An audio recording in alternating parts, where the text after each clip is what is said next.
আসসালামু আলাইকুম রহমতুল্লাহি বারাকাতুহু। সুপ্রিয় দর্শক, আশা করছি সকলে ভালো আছেন।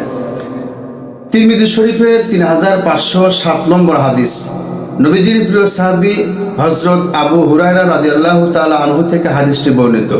আন আবি হুরায়রা রাদিয়াল্লাহু তাআলা আনহু قال قال رسول الله صلى الله عليه وسلم إن لله 99 اسما من أحصاها دخل الجنة।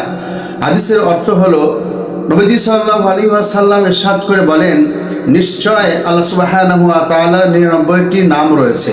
যে ব্যক্তি এই নামগুলো মুখস্থ রাখবে, আল্লাহ তাআলা তাকে জান্নাতে প্রবেশ করাবেন। সুবহানাল্লাহ।